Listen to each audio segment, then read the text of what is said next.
Well, good morning, everybody. I'll try and zoom in and show you something. See those little spots of light? Let me show you something.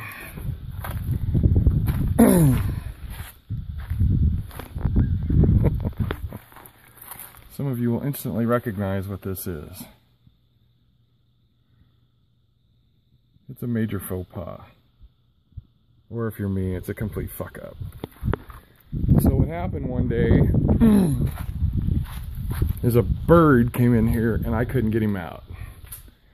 He was all over this place for half an hour in a broom. I chased him around here and he wouldn't leave.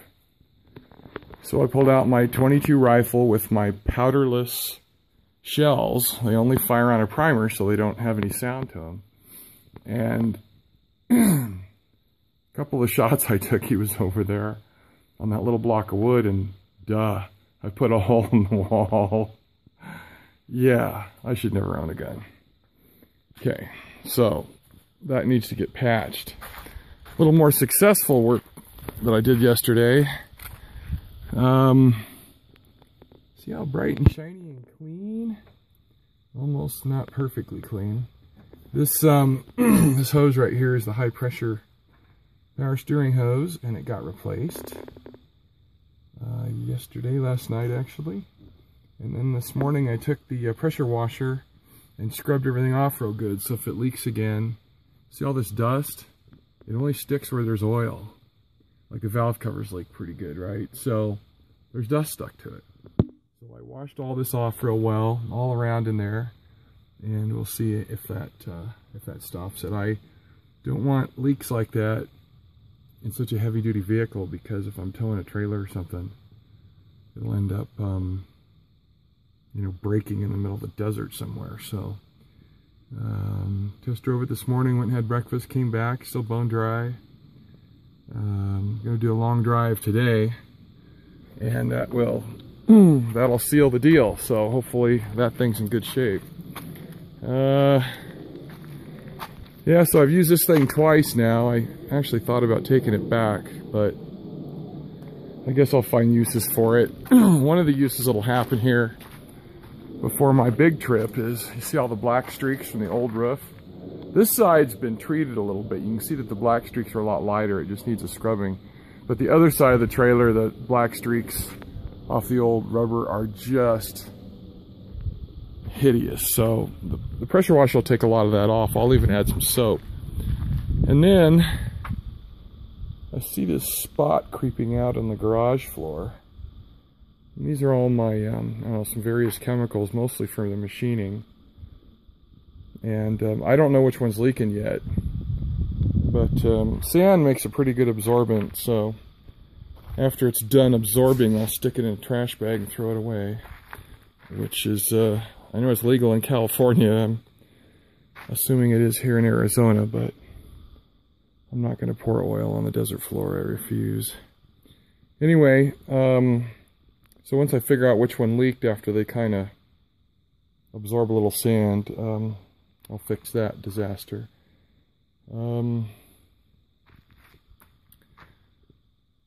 Took the dry washer out with one of the club members, and he forgot his generator. So I didn't use it. Sucks, because that thing's really, really efficient, and I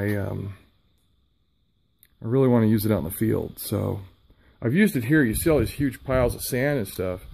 That's from going down the wash, down here, and digging up a bunch of samples, seeing if there's any gold. I saw one microscopic flake, which makes a total of 4 on my property. I mean, they're so small, you can't even pick them up. You can't, it's like, okay, that means don't waste your time. Anyway, so we have a nice long trip planned for today. One of the things I learned about the pressure washer, just goofing around, you can see the pattern there, is whenever I bring the Dodge in here, it leaves tire marks everywhere because I can't just pull it in. I got these, there's a pole here and here and here. It's like an obstacle course for a 6,000-pound elephant. So I have to pull the truck in wide, way over here, and turn the wheels, and it just leaves tire tracks all over this pretty floor. Well, it was pretty till I started working on my truck here.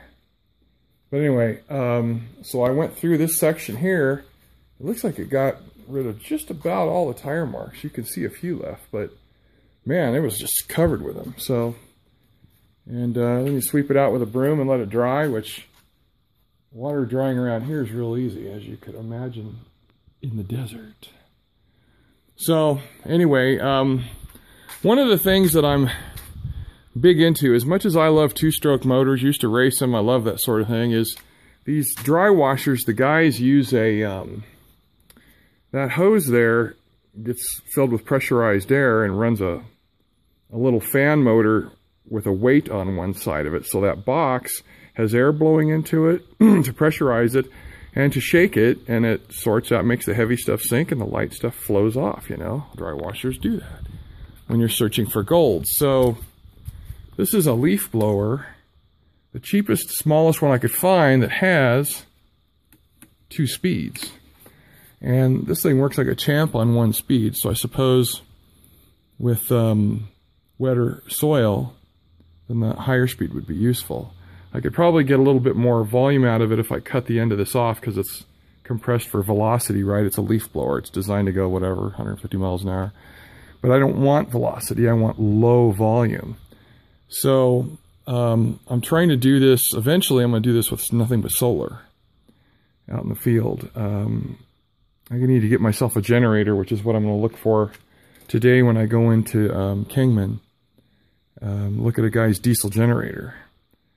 And it should power this thing with great ease. This thing only pulls a few hundred watts. I wish I could find yet a smaller one, because the amount of air I need is probably another third less than this, which means if I could get a smaller motor, I'd use less energy, which makes using solar out in the field quite viable. But this thing runs on diesel, duh, and if I had a diesel generator, my logic is you strap it in back here, and if you run out, you get yourself a hand crank transfer pump or electric one or whatever, and you drop a line into this 30-gallon tank, you suck out some diesel and fill up your, you know, their tanks aren't usually very big on those things. They're probably, I think the one I'm going to look at is a 1.5 gallon, 2-gallon tank. It's not very big. However, the diesels are a lot noisier too. So if this one doesn't work out today, I'll probably have to get one of those really quiet inverter generators. The problem is, if I buy a gas generator, it means I got to bring gas cans up the wazoo, and I have a, you know, portable fuel station built into this truck. So if I do get the diesel, I'm going to have to build one of those boxes around it with a top open or something, so it'll deflect the sound away from people and myself. But that's kind of how it goes. You always keep an eye out for screws and nails on the ground, because they cause lots of flat tires. So here we are in the morning. It's pretty out. Maybe one of you would be able to tell me how can I straighten my ramp back out? I crushed it. Oh, I had those things for like 35 years. Kind of pisses me off. They don't slide on this ground, so when I drove it up, I drove the Dodge up on them, it didn't slide and it just folded over. So I'm thinking to myself, you got to be able to straighten that out somehow. Maybe not use it under the Dodge anymore, but that's a perfectly good ramp. Well, mostly. Anyway, haven't gotten to the painting yet of the garage. I've got to fix that, you know, faux pas on the other side. Plus, I finally got some trim. This trim here is pretty, it's hard to find. It's only 1/2 inch thick and 3 inches wide. And there's a big chunk of it missing down here. What we figured out is, sometime in previous resident that lived here, the front bumper of their vehicle hit here.